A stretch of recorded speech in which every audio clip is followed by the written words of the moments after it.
From the seafront capital Havana to the foothills of the Sierra Maestra Mountains, Cubans are defying fear of the new coronavirus to search for food as global trade disruptions worsen shortages of basic goods on the Caribbean island. Residents of all ages are trudging from store to store in the country to locate scarce goods despite recommendations from health experts to stay at home and respect social distancing guidelines to avoid contracting the highly contagious disease.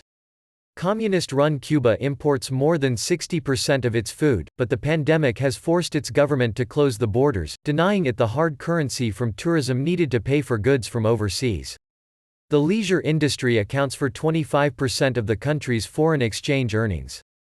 With shortages biting, many residents are using apps to swarm shops when coveted products arrive, from chicken and cheese to powdered milk and tomato sauce, creating long lines on the streets of Havana where police attempt to keep order.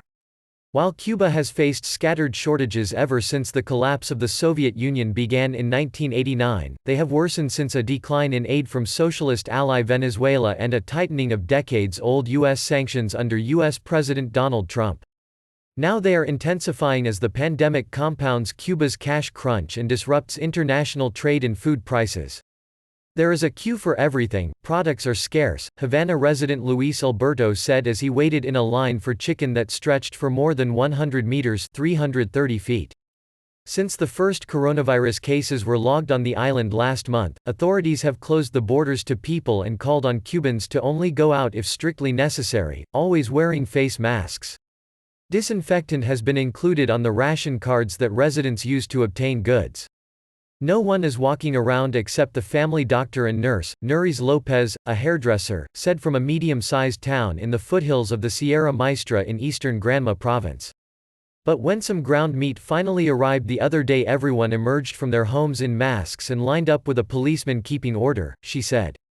President Miguel Díaz-Canel recently warned citizens they would be consuming less imported food due to the current situation. When ships arrived last week with corn and rice, it was big news in the state-run media. Cuba is not a member of the International Monetary Fund, World Bank or other multilateral lending institutions it could turn to for emergency funds. Economy Minister Alejandro Gil has said the only solution is to find in agriculture the main source of food for the people, but the sector is suffering an intensifying lack of inputs, like fertilizer and pesticides, partly due to U.S. sanctions. There is a perfect storm brewing.